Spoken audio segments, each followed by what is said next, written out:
world where achievements and accolades motivate us to do more and be more, we're often left wondering, is this really it? Deep inside, you know there is more to life. You're ready to leave behind the old, push your way through, and claim the deeper life that's calling you. That's where we excel. We're your hosts, Stephanie Allen and Maren, and this is the Soulful Leader Podcast. Sit back and relax as we share the shortcuts we've uncovered to help you make shift happen.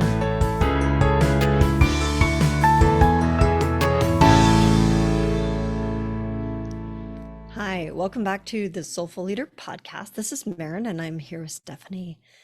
And we were just having a fascinating conversation about energy and change. It started with the question, do you want energy or do you want change? And coming from, when we first started talking about it, it was really coming from a judgmental place of, oftentimes when we're complaining about something or there's a problem, we don't want to actually change it. We just want to complain about it, right? We just want energy. And that can be a lot with gossip too, gossip and complaining. Right. You just want to be heard. You just want energy. We don't really want change. We don't really want to be fixed. And I don't understand that, like, who wants to be fixed? Because when there's that aspect of like, oh, there's a problem, it has to be fixed. Now I have to do something that means I'm not good enough and I'm wrong. And so I don't even want to go there. I just want energy. What I loved about our conversation, though, is it really shifted to what I think of as being more aware of when we need each of those, that one isn't wrong and one isn't right. There are times when we just need, like you said, we need to be heard. Yeah, I was kind of remembering a time when I was, having a conversation with someone, and over and over and over again, they would just complain about their work. And I was tired. I would, end up talking with this person when I just got home from work, and I'm like, man, I'm tired. I need energy. And I was realizing, I'm like, God, had I asked them at that moment, do you want energy or do you want change? And not from a judgment place, but from a place of like, I just want to know how I can be with you in this moment right now. Right. And if they had said, look, I just want energy. I've had a really hard day. I just need you to hear me. Then I could go, oh, okay, good. All right. That's great. Or I could say, look, I'm really tired. I don't have anything in me left to give you right now. Let me go, wash my face and hands, or let me have a bite to eat. And then let's talk about this. It might be a better time. And I think, we can relate to this in all areas, whether it's in relationship or whether it's at work. We get interrupted a lot, and, people are just complaining or gossiping, or the water cooler talk kind of idea of like, yeah, do you want energy or do you want change? Because then I know how to be with you in this moment, or what I also need. Right. Maybe I don't have energy to give you right now. The other thing from a leadership perspective is that if I have a team of people, or if I'm going into a meeting and I have no energy of my own, I'm going in at a deficit and I'm in a needy position, that meeting is not going to go so well. Right? I have no space in myself for any of to actually be present to any of the other people.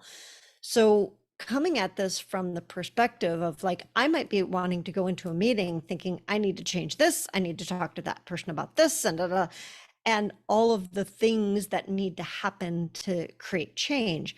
And if I can take a moment and look at myself and say, you know what, I'm actually in a needy place, and take a time out. Or I love, I think it was 2 podcasts ago, I think it was like number 113 or something, where you said it's actually a time in. You and your nephew would do a time in. And I love that.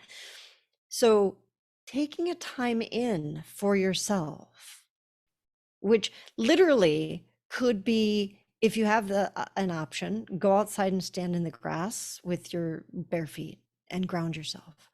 Go sit in the restroom. If you don't have your own office, go sit in your own office. If you don't, go sit in the restroom and follow your breath for literally a minute.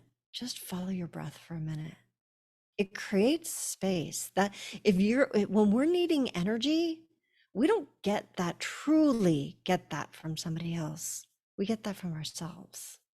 And we can give that to ourselves as a gift. So I then love that. I love as that. leaders, we can show up for our team because they're also in a needy position. They need energy. And I think it's okay to even say, hey, Maren, right, I'm having a real hard time. I just need some energy. Sure. And I could check in with you and you might say, yeah, Steph, I'm really haven't got time to give you energy right now. This is not a good time for me. Or, you know, I'm really about wanting to make change. Are you on board to get an insight? Like, sure, I can give you some energy, but are you also going to be available for some change? Because I'm all about change. Right. And what I mean about change, I mean evolving. So getting a new perspective that is actually going to help you self-ignite to find the energy from within. Sure. And, if you are dealing with somebody who is constantly complaining, which is a demand for energy, by the way, Hmm. that does need to be addressed. And I love the way that you just said that of, I can give you some energy and listen to your complaining, and it is finite. Yeah. And I'm making a request from you that, in doing so, would you be open to a suggestion for change? Right. Because I mean, there's got to be, it's like sometimes it feels like one-sided all the time, especially if someone's complaining all the time. Yeah. Or you could say, hey, look, this seems to be a pattern. I can give you a little bit of energy every once in a while, but this has been ongoing for the last however, many, many days or weeks or months or whatever. It sounds like you're caught in something. I can give you a little energy. And are you open to some change? Because I'm hearing this that you're stuck. And we tend to start to avoid those people because it is an energy drain. We feel it, right? We're like, oh Mhm. my God, I'm Yeah, so exhausted. in some ways, it's a way of getting space. That you create kind of the self-sabotaging push away energy, complaining, Mm, gossiping, um, just whining, all of that part. It's like it's an actual way of creating space instead of just interesting. really saying, oh, I need some energy. And can we have a conversation about this without having to tear myself down, without having to tear down, somebody else or something else? What if I could just honor my vulnerability of my need Mm. and that there's nothing wrong with it? I think so often when we ask for something, ask for help, or we say, hey, I need a new perspective in this, we have this itty bitty shitty committee inside of ourselves that says, oh, you're not good enough. You shouldn't even Yeah. ask that because then they're really going to discover how inept you really are.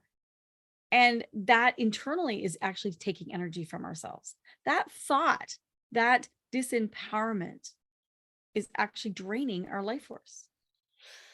I'm so glad you brought that up because that is one of the reasons that, like, when I said earlier, go out on the lawn and ground yourself, get connected to nature because nature gives us energy. And or if you can't do that, connect into your breath because our breath is intricately connected to our heartbeat.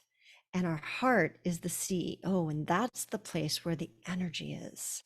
And when we can follow our breath or listen to our heartbeat, it stops the itty bitty shitty committee. We silence that for just enough time, just a moment is sometimes all we need.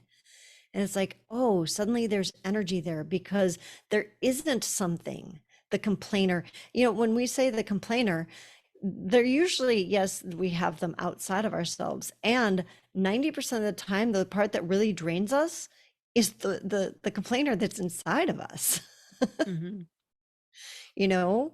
So having some sort of a practice that we can turn to that says, zip it, I need energy. Oh, look, there it is in the silence. Yeah. Instead of trying to take it from someone else or an addiction, like, that's what smoking or drinking or eating too much or distracting yourself with TV. It's like what you're really saying is, I want energy. And we don't Mm. know how to get it from within. And the lovely way of remembering is the breath. It's like just slowing down, taking a deep restorative breath, right from the soles of your feet all the way up and then out, of just discharging your day and the thought and letting literally the moment hold you. It's such a great practice, and it's with us all the time. And then we can show up in our hearts. We could show up, nothing wrong to say we're showing up needy, but we could show up in our hearts saying, I have a need, Mm. instead of being unconsciously an energy vampire trying to suck the life out of you or out of something else, or trying to get it out of some food that is really not so healthy for you. We do that. We try to suck life out of things instead of what it's right there for us, right at the tip of our nose, just to I have breathe a it in, or the tip of our toes outside in grass. I have a great story about like being proactive with asking for Yeah. for energy. So when I was competing on a regular basis, my husband didn't usually come, and he's a dancer himself, and he's a phenomenal coach. And even what makes him such an amazing coach is he can see things that he may not even be able to do. And at the time, we weren't married yet. And I had been his coach, his dance coach. So I didn't give him as much credit as I definitely should have. So he would come and watch me dance. And at the end of a performance, I would come up and I would be like, give him a hug and be like, how'd I do? And he would start going into the things that I needed to work on. And after the second time, like the first time, I was so taken aback. I was like, oh my gosh. And it just, it kind of blindsided me. And the second time, I was like, okay, I need to have a conversation with him about this. And essentially, it came down to, first, I need your energy. First, I need you to, like, even if I sucked, I don't care. I want you to say, Maren, you were amazing. That was phenomenal. Good job. And give me a hug. Like, Yeah. there's plenty of time for change. Like, I do want to, and this goes back to what you're saying. I was like, I wanted both. I wanted the energy. And once I had that, then I could be like, okay, now I can work on X, Y, or Z. And And I think you're saying something very important too, because change will give you the energy, but it's like, to be able to also recognize that when you're depleted energy wise, to say, hey, I need this first before I can accept the change. Because yeah, right now I'm empty and I haven't got the energy even to accept the change right now. So, I and to think teach somebody how to even give it to you. right. That's a And key thing.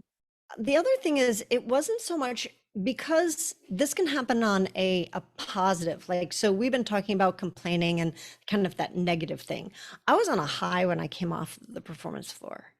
And so I wanted somebody to meet me at that level, at that energy. So I had Mhm. an abundance of energy. It wasn't that I Mm. was empty. I had an abundance, and to have somebody meet me at a, okay, let's fix stuff level. I wasn't in that. We were completely like an opposite. Mhm. I'm using my hands and y'all can't see me.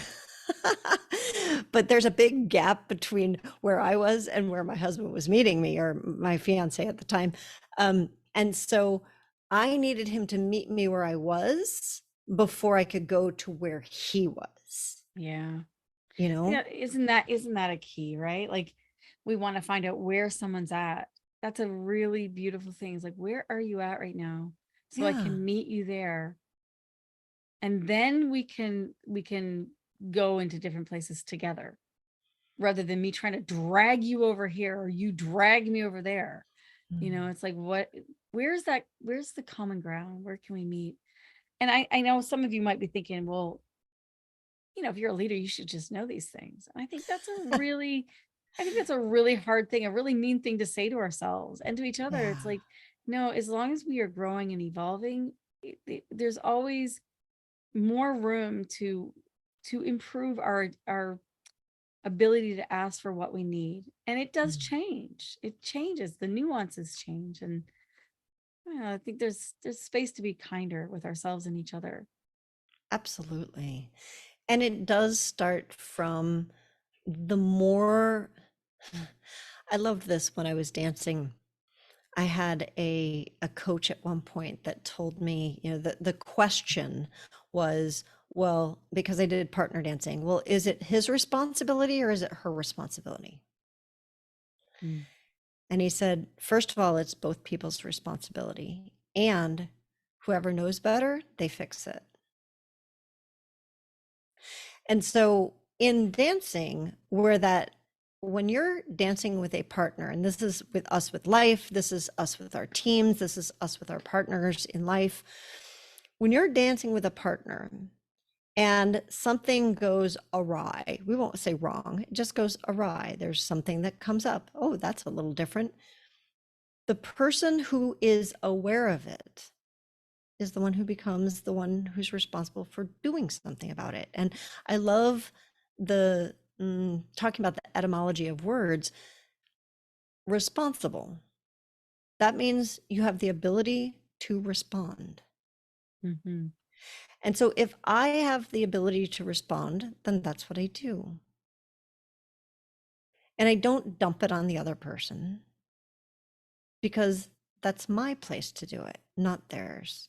Yeah, we And tend if to it's reject and reject and right, throw it out on somebody else. point fingers and it's yours and da da da. And I thought, when I was dancing, I thought, oh my gosh, if everybody did that on the dance floor, what a beautiful dance everybody, like, it would be amazing. Because so much of it is, he did this, she did that, he did this, oh, she's doing that. And I coached dance for 25 plus years, and that was my job. I was the referee.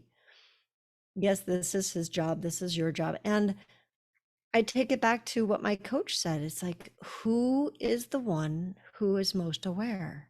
And that's most often the leader, not always. And if we can come from that place in our relationships and in our world, like, oh, I can do this with more awareness. Mm-hmm.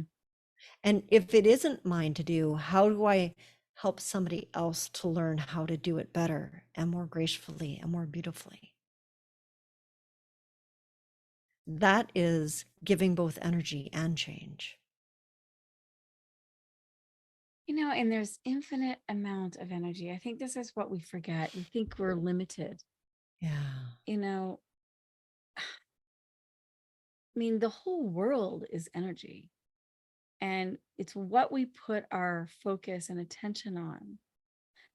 And we tend to make it right, wrong, good, bad. We tend to polarize it and judge it instead of just being curious. Like, where's my energy going right now? Where's my thoughts? Where's my awareness? What am I doing? And the more we can bring consciousness to it, the more empowerment we have to then change change the outcome, change the response. The more we have the ability to respond. Otherwise, we're just caught in reacting. So, we're a big reactor. And that's a lot of energy waste, actually. Yeah. Instead of slowing down and going, where are my thoughts right now? Why am I standing in front of this refrigerator? And I have no idea why I'm standing in front of it, looking in, going, am I bored? Am I hungry? Am I needy? What am I looking for? What do I really, really want? Do I want fulfillment? Do I want, sustenance in my life? Well, I'm not going to get it out of this, chip or, You know, I decadent love chocolate. that. Although I love it, but it's like, whatever, right? It's like, it's a temporary fix. So I love that example, because I think we can all relate to that example. We've all stood in front of the refrigerator or prowled around the kitchen looking for something to fill us. And one of the things you love to say is that we practice what we need when we don't need it, Mm-hmm. so that it's there for us when we do.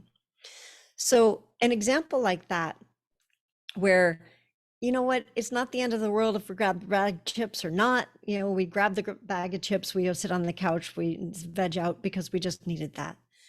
To start bringing our attention to that moment and give ourselves the gift of questioning, not making ourselves wrong about it, just going, huh, look at that. I'm back in front of the refrigerator. What is it that I need? Mm-hmm. Mm-hmm. And just start the practice of questioning so that when there's an irate customer or you have a reaction to somebody in a business meeting, it's not, you don't react. The first thing that will come up is a question instead of reaction. Mm-hmm. We oftentimes think of, well, I need to practice in the situation. Well, yes and no.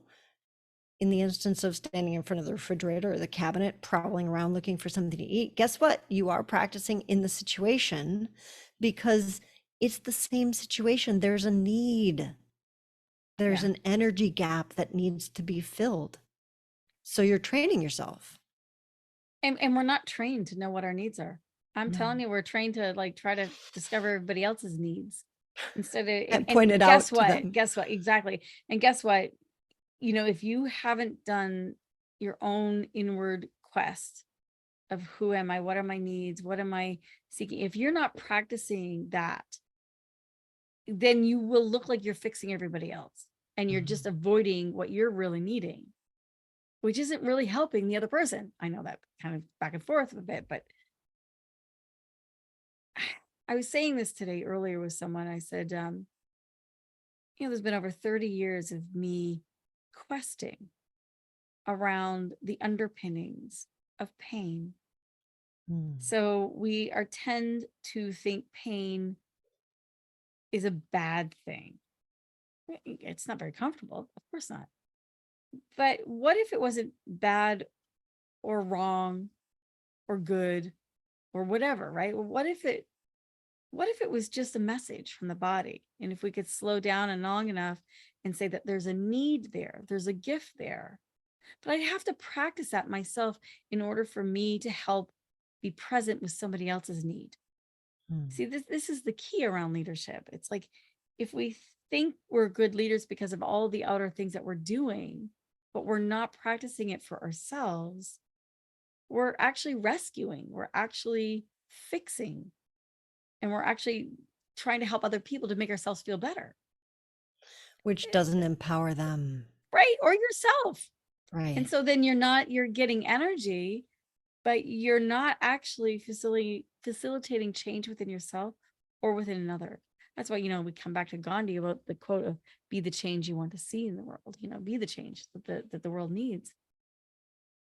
And that is the hardest and most challenging path to take. It's the road less traveled, so to speak. It really is. And So yeah, so what would be a recommendation outside of just breathing, of course, is huge, but what would you recommend a practice, Maren, to help you discover what your needs are? What would you do? well, I like the one when I find myself mindlessly doing something. Mhm. And the example you gave of standing in front of the refrigerator, we've all experienced that. The other one that I do, I've got two things that I tend to do mindlessly. One of them is I'll pop on the television, and the other one is that I'll engage in some sort of a game. Like I like crossword puzzles. I like Sudoku. I don't know how you pronounce it. And none of those activities is bad or wrong. It's just how am I approaching them? So And when I, why? And why, right, when I'm coming from it mindlessly, Mhm. I know that it's an escape. When I come from it from a place of escape, I just want to escape. I don't judge it. I just recognize it.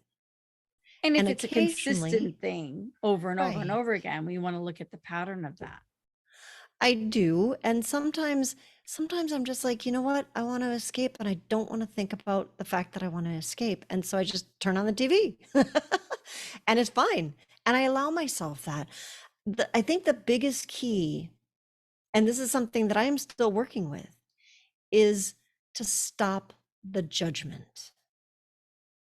When I can do that and I can really stop the judgment, the itty bitty shitty committee, and I say, you know what? I'm going to give myself this for the next 3 hours. I'm going to binge watch TV. All of a sudden, I find myself like an hour and a half into it going, okay, I'm bored. I'm done. I need meaning again. When I don't, when I start to judge myself, oh, I shouldn't do this, I find myself there for 4 or 5, whatever, however many hours. And it's very Or you're actually demanding. depleting your It energy even that is. much more. It does. It does. So I think, to answer your question, bringing attention to why I'm doing something, and then letting go of the judgment around whatever I discover. I'm doing it. It's not that if I'm doing it for a meaningful reason, because I'm watching this TV show because I want to get educated. Oh, good for me. And I pat myself on the back and I'm a good person now. Maybe, maybe not. Right. It's not about the judgment. Or I'm turning on the TV and it's, just because I want to escape. Oh, I'm a bad person and there's judgment. Mhm, So letting go of the judgment, being aware of the motivation and letting go of the judgment around it. mhm. That would be my practice. That's a great practice. The part of being able to tune in to Mm. what's going on internally and asking yourself, why? Why am I involved in this, whatever? You know, is there a more beautiful or loving way that I could give myself energy right now, or Oh, fulfillment or meaning? And just creating enough space. It's, again, not so much a judgment, but it's a choice. And sometimes you go like, I would really like to just watch this TV show. Great. yeah, Let's be here without distracting our attention and our energy to all the shoulda, coulda, woulda, oughtas. Let's be right. here, and just really tune in. And that is a mindful practice of being here now. And And it's that key. Yeah. it does, it creates the space for the energy to flow back through. Like you said, everything is energy. And when I feel a lack of energy, it's because I've blocked it somewhere. And most often that's because of some sort of a judgment. So when I can let go of the judgment, I create the space and then I can ask those questions, those beautiful questions that you just asked of, is there a more loving way that I could give myself this right now? Maybe there isn't. I have to have the space to be able to even ask that though. So the next time somebody is around and they're just kind of complaining and going off at the mouth, you can first think to yourself, you know, does this person want energy? And do I have it to give them? Mm, Or are they interested in change? And just give yourself energy first. And then offer that to them. Say, sounds like you need some energy. Do you want energy or do you want change? And say it with love, not judgment, right. just so that you know where you're coming from and whether or not you have it to give. And if they say, I just need energy, look, I can give you energy and I don't have it right now. So how about in another half an hour or whatever? We'll meet back here and I've got 10 minutes. You just go for it.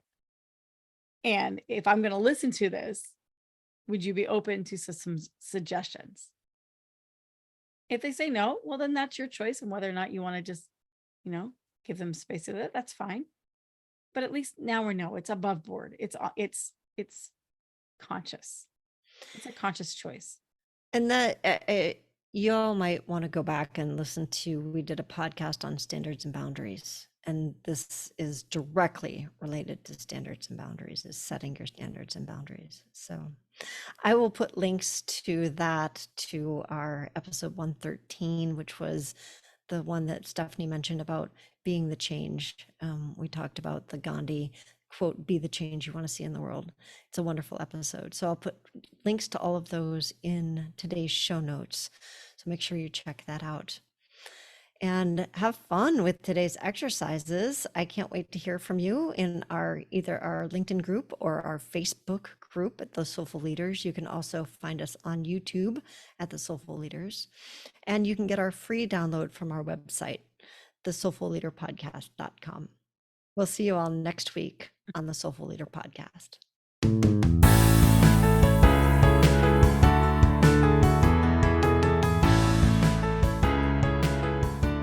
And that wraps up another episode of the Soulful Leader Podcast with your hosts, Stephanie Allen and Maren Oslack.